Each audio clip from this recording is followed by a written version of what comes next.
Welcome to New Orleans. Welcome to Essence Festival of Culture 2026. It's really great to have you all here, and you made time for this discussion, so thank you.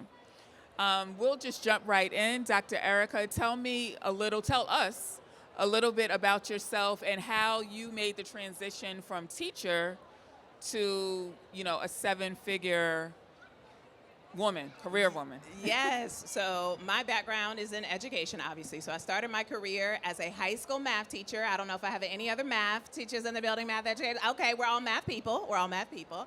And my salary at the time was $33,000. And so for me, I absolutely loved what I did. However, I literally could not afford to continue to teach where I wanted to do more and impact more and still stay in education. But I was like, I've got to be paid more. And so I went on to become a principal, making around $70,000, and loved what I did, served the most beautiful school community. And there were a number of kind of things that happened from a system standpoint, just kind of shook my world a little bit, of merging schools and displacing staff and sending kids, that I was like, you know what? I feel like this is a sign that's telling me that I need to think about what my next move is, but I don't know what that thing is. And so I actually just started consulting to try and figure it out. And then my first contract that I got was for $1,600.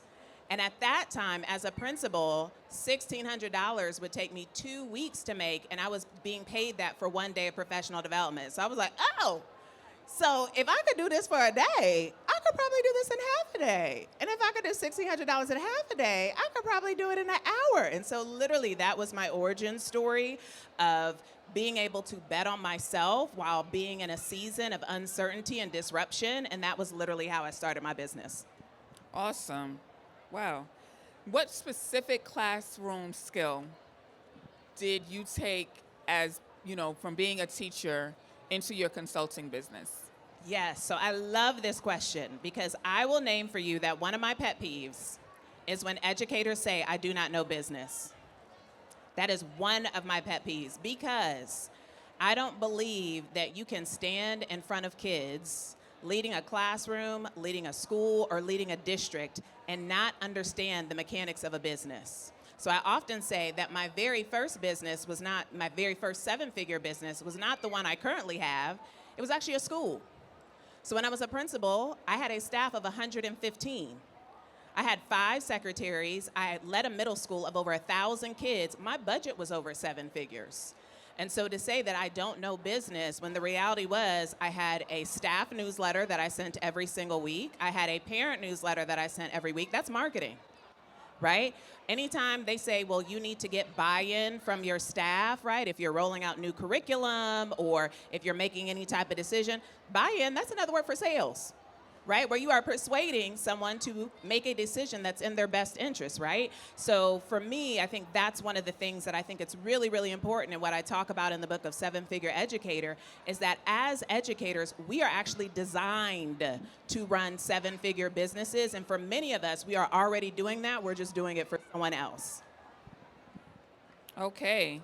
Now walk us through how someone who's a teacher or an educator can go from doing that in the classroom every day to landing their first paying client.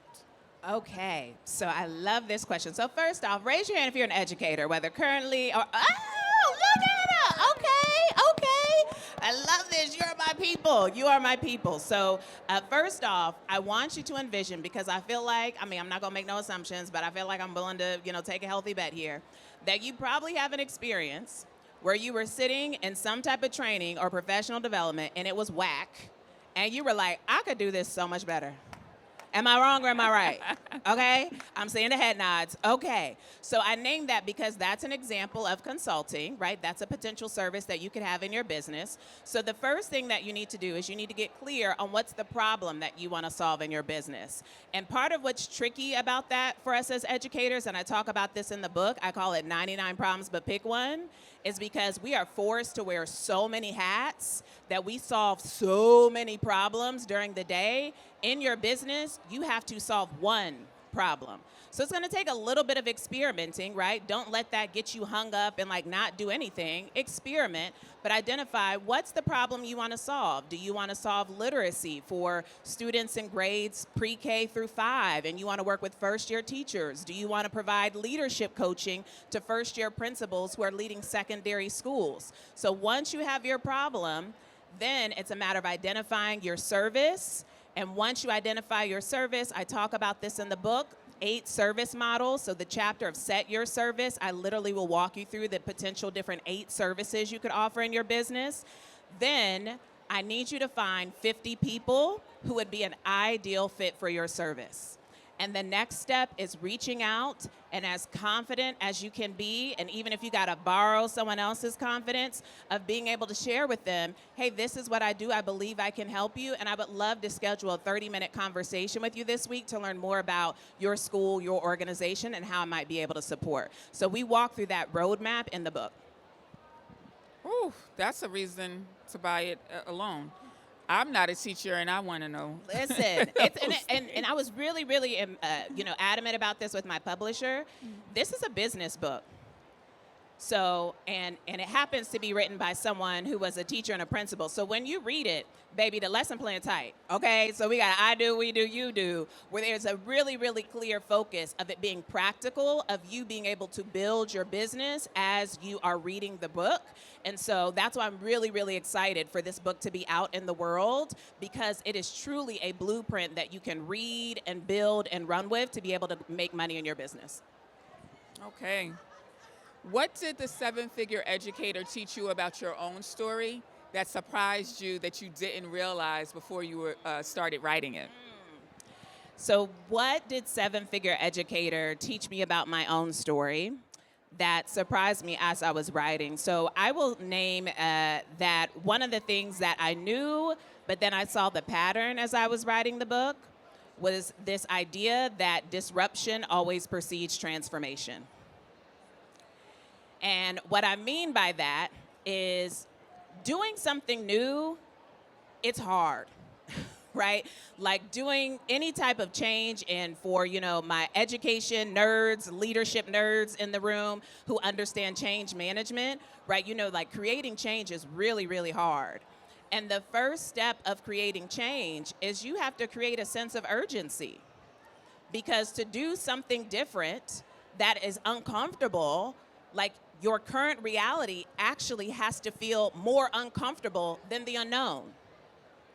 So something in your current reality has to be disrupted to make you choose the change that is a little bit scary, but staying the same is actually scarier, right? And so when I look over my journey of leaving my job as a principal to go back to school, starting my business, putting myself out there to talk about my business, even making 6 figures and finding the courage and confidence to go after 7 and say 6 isn't enough, it was always a moment of disruption that said, oh, I can't stay the same. Like, yeah, I could stay at 6 figures, but then a disruption of, oh, actually 6 figures isn't enough. Because it's not just about my freedom, it's the freedom of my family, it's the freedom of my community. I need way more than 6 figures to be able to fulfill that level of calling. And so that's, for me, what's one of the messages that became clear for me. And I named that for you all because there's likely someone sitting in the audience who is experiencing some level of disruption. You are so uncomfortable right now, and it could be in your finances, it could be in your relationships, it could be at work, and you're focused on the disruption. That I'm inviting you to see it as an invitation to transform. So what is the next level that is literally standing in front of you that you just have to say yes? So Dr. Erica, what's one number that in this journey of yours you encountered that surprised you, whether it was like a dollar amount or a timeline, in order to write the book, or, just in what you've accomplished in your career? I love this. So one number that has kind of stayed with me. So first off, I'm going to throw it back to you all really quickly because there's a number that I want you to know. I'm going to answer the question here, but I want you all to have a number that is literally etched in your brain. And that number is the average monthly revenue for a 7-figure business. Does anybody know what that number is?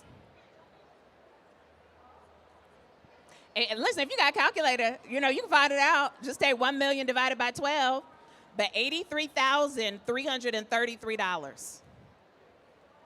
Every single person should know that number. $83,333. That is the average monthly revenue of a 7-figure business. So that is a number that I want every single person, every single educator to know, because that's a milestone for you, and that monthly number is going to show up before the yearly revenue, right? And to answer your question around what number has always stayed with me, that number is 33,000. 33,000 is literally now how I hear the world and see the world, because 33,000 was my salary my first year as a teacher. So my very first goal in business was to make $33,000. I just wanted to make that in my business. And the moment I made that in my business, I'm like, now I want to make $33,000 in a month. And then the moment I made that in a month, I was like, now I want to make $33,000 in a day. And the moment I made that, I said, I want to pay someone else $33,000. I want to pay someone else $33,000 for a month.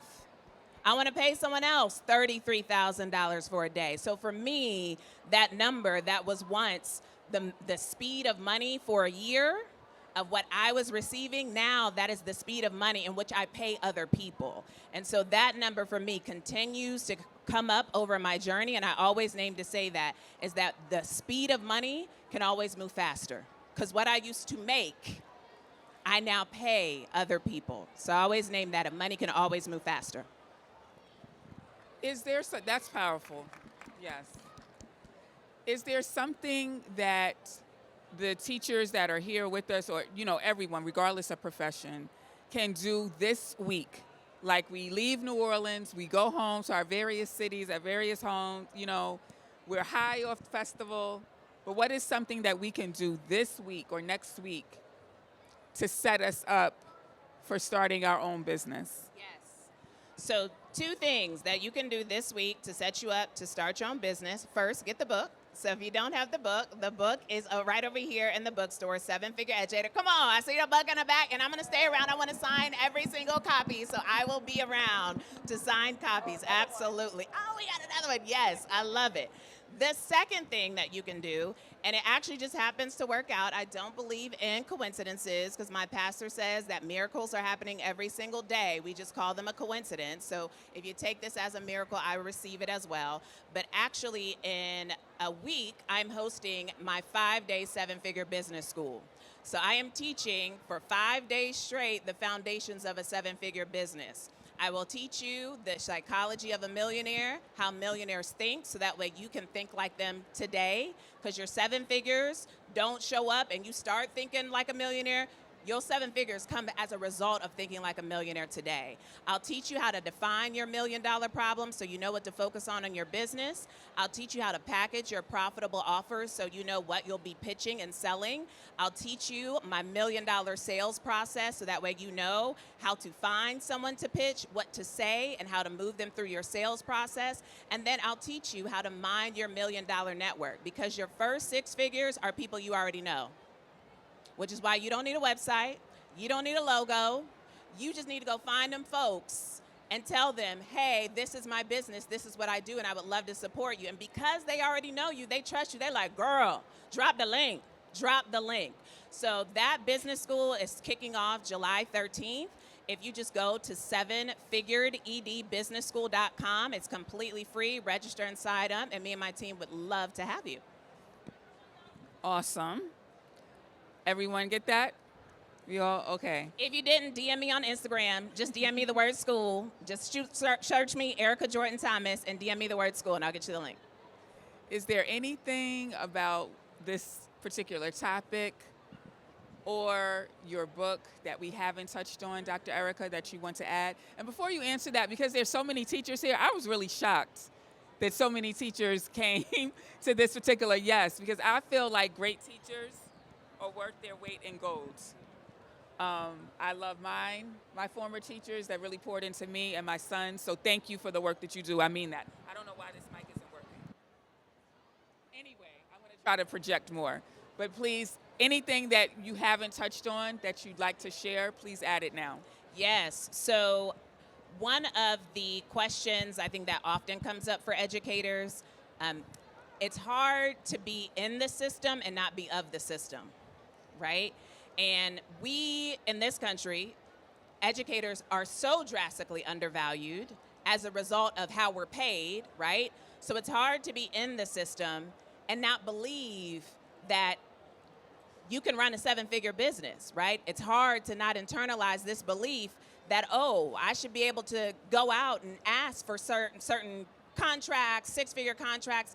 I hear so many times, well, anybody willing to pay me for my services, right? And that is a result of working in a system that undervalues us, right? And part of what I talk about in the book, and I name this in the first 2 chapters of the book, is really being able to shift our mindsets around the fact that we are actually designed to run seven-figure businesses. Raise your hand if you happen to have a master's degree. Keep your hand up if you have a doctorate or your doctorate is in progress, okay? Because we are some of the most educated folks, right? And I'm sorry. Okay, listen. Come on. Okay? We're some of the educators are some of the most educated folks on this planet, but why are we the most underpaid, right? And so I name in the book, I had this conversation I was having with a friend, and they were like, wow, you went to Harvard, you got your doctorate from Harvard, what's the acceptance rate, like 2%? And I was like, huh, you're right. And immediately I thought about the fact that roughly 2% of businesses cross the seven-figure mark, right? And then I thought about the fact that 2% of educators are black males. And I thought about the fact that roughly 2% of black women have an advanced degree. So I keep coming back to this 2% statistic and realizing anytime that you walked in a room and you were the 2%. Right? So this question of, is anybody willing to pay me for my business or pay me for my services?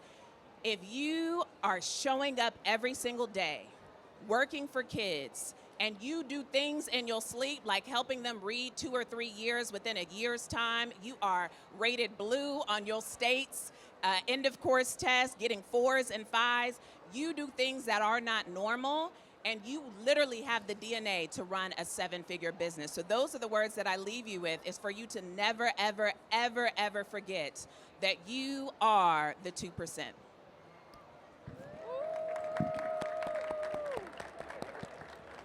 Well, that's our time. Thank you all again so much for being here. The book, Dr. Erica's book, Seven-Figure Educator, is for sale. Yes, it's right over here. Right on over the here. shelf. And you can get it signed here today at the festival. So please do. And thank you again for being here. Thank you all so much. I'm excited to give hugs and sign books. Thank you all so much.